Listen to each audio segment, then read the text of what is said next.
በርካቶችን ከነበሩበት የሐሳብ እምነት ላይ ያፍረከረከ እውነት ማንጋ ነው ያስባለ ብዙ ጥያቄዎችን ያጫረ ሌላኛው ያልተነገረው ገጽ የአትሌቷና የላዳ ሾፌሩ ታሪክ ቀጥሏል። በርካቶች እየተወያዩበትም የሚገኙት ጉዳይ ነው። ሁለት ከሳሽና ተከሳሽ ነገር ግን አንድ እውነት፣ ሁለት በዳይና ተበዳይ ነገር ግን አንድ ሀቅ።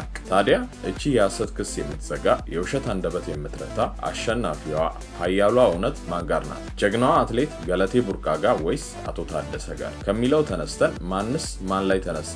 አትሌቷ ወይስ የቀድሞ ባሏ የሚለውን በስፋት እንመለከታለን። በርካቶች እያደነቁት የሚገኙት የአትሌቷ የቀድሞ ባል የንግግር ብቃት ቢያስገርምም ገለቴ የክፍለ ሀገር ልጅ መሆኗ እንደጎዳት የሚናገሩም አልጠፉም።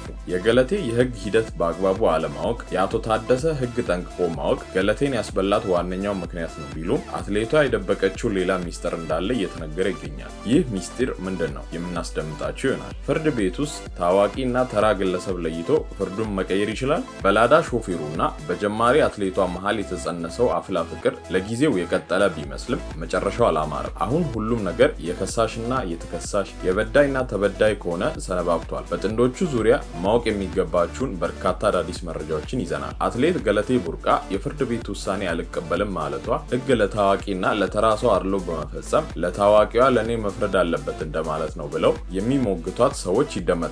ወደ ቤተሰቦቻችን እናንተስ በዚህ ሀሳብ ላይ ይስማማሉ? አዎ እስማማለሁ የሚሉ ከሆነ ምክንያቱን፣ ካልሆነ በጨዋነት ሀሳባችሁን ኮሜንት መስጫ ላይ አስቀምጡ። ለቻናሉ እንግዳ ከሆናችሁ ሰብስክራይብ በማድረግ ቤተሰቡ ነው። ቪዲዮን ላይክ እና ሼርም አድርጉ እያልን በቀጥታ ወደ ቪዲዮ እናልፋለን።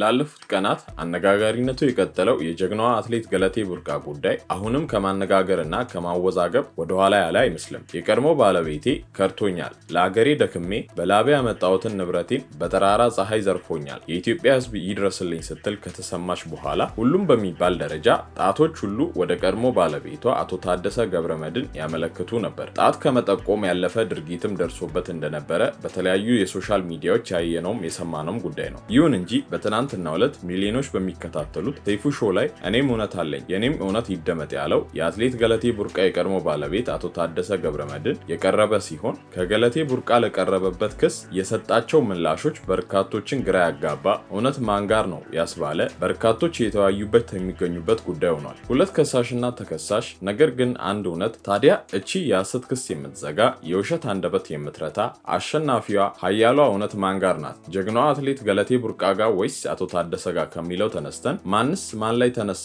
አትሌቷ ወይስ የቀድሞ ባሏ የሚለውን በምንጠይቅበት ጊዜ ለሁሉም መልስ የምናገኝ ይሆናል። የአትሌቷን ሆነ የቀድሞ ባለቤቷን ሐሳብ ያደመጡ ሁሉ ገሚሱ ለአቶ ታደሰ ገብረመድህን ቢወኩኑም ጥቂት የማይባሉ የጀግናዋን አትሌት ንግግር እውነታነት ተቀብለው ቀጥለዋል። ገለቴ ቁጥር አታውቅም፣ የቀድሞ ባለቤቷ ቁጥር ያውቃል። ገለቴ መረጃ ማስረጃም አታውቅም፣ የቀድሞ ባለቤቷ ግን ማስረጃ መረጃም ያውቃል።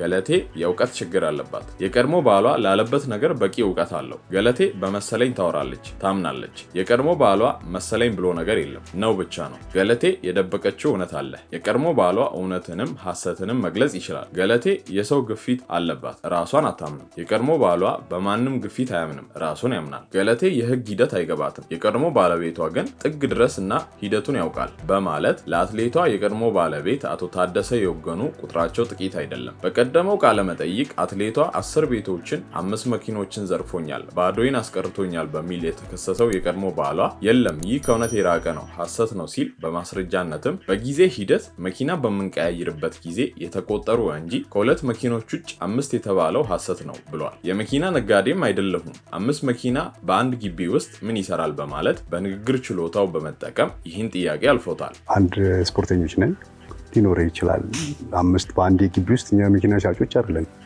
10 ቤቶች ስለተባለው ነገርም የት እንዳሉ አልገለጸችም ከማለት በተጨማሪ ሻሸመኔ 400 ካሬ ሜትር ስፋት ያለው መሬት በመግዛት ለአትሌቷ እናት እንደሰጠ ጭምር ገልጿል። ይህንንም የምናደርገው በስምምነት ነው ካለም በኋላ ክሪስ ክሮስ በማለት የጠራውን እኔ ለሷ ሳደርግ እሷ በተቃራኒው ለኔ እናት አዲስ አበባ የሚገኘውን መኖሪያ ቤት እንደሰጠች ተናግሯል። ከዚህ በተጨማሪ መሃል አዲስ አበባ 800 ካሬ ሜትር ስፋት ያለው መሬት በአትሌቷ ስም እንደሚገኝ የተናገረው የቀድሞ ባለቤቷ አቶ ታደሰ ገብረመድህን አሁን እየተደረገ ያለው ጩኸት የመቀማጥ ድርጊት ነው ሲልም ተበዳይ ነኝ አይነት መልእክት አስተላልፏል። ባሳለፍነው ሳምንት ለቀረበበት ክስ ሁሉ በሚገባ ተዘጋጅቶ የመጣ የሚመስለው የአትሌት ገለቴ ቡርቃ የቀድሞ ባለቤት አቶ ታደሰ ገብረመድህን በአሁን ሰዓት ሌላ ትዳር በመመስረት የ3 ልጆች አባትም መሆን ችሏል። በላዳ ሾፌሩና በጀማሪ አትሌቷ መሃል የተጸነሰው አፍላ ፍቅር ለጊዜው የቀጠለ ቢመስልም መጨረሻው አላማረም። ያ ደጉ ጊዜ፣ ያ በተስፋ የተሞላው መልካም ጊዜ ላይመለስ ሄዷል። ሁሉም ነገር ነበር ሆኗል። አሁን ሁሉም ነገር የከሳሽና ተከሳሽ የበዳይና ተበዳይ ከሆነ ሰነባብቷል። አትሌት ገለቴ ቡርቃ ትሁን የላዳ ሾፌሩ 80ዎቹን እስከቀደዱበት ዕለት ድረስ ከነበራቸው መልካም ህይወት ሌላ ማንም እዚህ ይደርሳሉ ያለ የለም። የሆነው ሆኖ ከፍቺ ማግስት ለ7 ዓመታት ለፍርድ ቤት የተመላለሱት የቀድሞ ባለትዳሮቹ አሁን ጉዳያቸው ወደ አደባባይ ከወጣበት ዕለት አንስቶ ለበርካቶች ጥያቄ እየፈጠረ ከነጥያቄው ቀጥሏል። አትሌቷ ይህን ሁሉ ንብረቴን የዘረፈው አልበቃ ብሎት ተመልሼ ወደ ሩጫ እንዳልገባ እንኳን እንደሚገለኝ እያስፈራራኝ ነው፣ ለነፍሴ ይፈራለሁ ብትልም በተቃራኒው አቶ ታደሰ በተደጋጋሚ አትሌት ገለቴ ቡርቃ ልታስገድለኝ ነበር ብሏል። የኔን ጩኸት ነው እየጮኸች ያለችው። እኔ በአደባባይ ፍርድ ቤት በር ላይ ድደፋ የነበረው ወደ 6-7 ጥይት የተኮሰብኝ። በዚሁ የፍርድ ቤት ሂደት ላይ ክርክር ላይ ያለ ከታችኛው ፍርድ ቤት ተሸንፎ በይግባኝ እዛ ሄዶ እዛ እየተከራከረን ነው። ሳምበዲ መቶ ታርጋ በሌለው መኪና አፍኖ ሊወስደኝ ሲል እግዚአብሔር ስላገዘኝ ነው ያመለጥኩት። እዚህ ሁሉ መነሻ የነበረው የገለቴ የመጀመሪያ ቃለ መጠይቅ ላይ የተለያዩ ሀሳቦች እየተነሱ እንደቆዩ ይታወቃል። የገለቴ ቡርቃን ኢንተርቪው የሰሙ ሁሉ ቢያዝኑም ግን ስለ ገለቴ ብቻ ሳይሆን በዚህ ደቂቃ አደባባይ ያልወጡ በርካታ እናቶች፣ እህቶች በየፍርድ ቤቱ የሚንከራተቱ ፍትህ ያላገኙ፣ የተጎዱ፣ የሚደበደቡ፣ አካላዊና ሞራላዊ ስነልቦናዊ ጥቃት እየደረሰባቸው ስንቶች ናቸው። ከዚህ የተነሳ ራሳቸውን ያጠፉ፣ አእምሯቸውን የሳቱ፣ አብደው የሞቱ ስንቶች ይሁኑ። ይህ አይነት በደል በቃ ሊባል ይገባል። መንግስትም ሆነ የአገሪቱ ህግ በዚህ አቅጣጫ ማሻሻያ አድርጎ እንደሰለጠኑ ሀገሮች ሴቶች ተከብረው ተፈርተው በክብር ሊኖሩ ይገባል። ከዚህ የገለቴ ቃለ ምልልስ በመቀጠል የቀድሞ ባለቤቷ ከያዘው ሽጉጥ ጋር ተይዟል ቢባልም የአዲስ አበባ ፖሊስ እኔ ጋር የለም እኔ አልያዝኩትም እንዳለ የሚታወቅ ሲሆን ይህን አይነቱን ህገወጥ ድርጊት ጥቂት የማይባሉ ሰዎች ሲቃወሙት ተስተውሏል። አቶ ታደሰ በሰይፉ ሾው ላይ የቀረበው ከመያዙ በፊት ይሁን አይሁን ተይዞ ከተለቀቀ በኋላ ባይታወቅም በእንዲህ መልኩ ተመልክተነዋል። የደቦ ፍርድ ነውር ነው። ትላንት ገለቴ ቡርቃን የደገፍናት ህግ ተጥሷል፣ በደል ደርሶባታል ብለን ነው ስለ ህግ እያወራንና ስለ ፍትህ እየጠየቅን ከሆነ በዚህ መልኩ ፖሊስ ሳይሆን ግለሰቦች ይዘው ከፖሊስ እውቅናና ከመንግስት ህግ አስከባሪ ውጭ በቀድሞ ባሏ ላይ የሚደርስን የትኛውም የህግ ጥሰት በደል ሁሉ ነውር ነው። ነውርም ብቻ ሳይሆን በህግ ፊት ከተጠያቂነት ማምለጥ አይቻልም። በዚህ አጋጣሚ በቀድሞ ባለቤቷ ላይ ለሚደርስ የትኛውም የህግ ጥሰት ገለቴና ግብረአበሮቿ ከህግ ተጠያቂነት ማምለጥ አይችሉም የሚሉና መሰል ሀሳቦችን ተመልክተናል። በስተመጨረሻ በሽምግልና ጉዳያቸውን ለማየት ፈቃደኝነቱን የተጠየቀው አቶ ታደሰ ተቆንጥጬ ያደግኩ ልጅ ነኝ፣ ስለዚህ በዚህ መልኩ የሚመጡ ነገሮች ካሉ እንደሚቀበልም ተናግሯል። እኛም አንድ ላይ መኖር ባይቻል እንኳን አብሮ እንደኖረ ሰው በጨዋነትና በኢትዮጵያዊ ባህል እርቅ ቢያወርዱ እያልን የዛሬውን ቪዲዮ እዚህ ጋር እናበቃለን። በቀጣይ እስክንገናኝ በሰላም ቆዩ።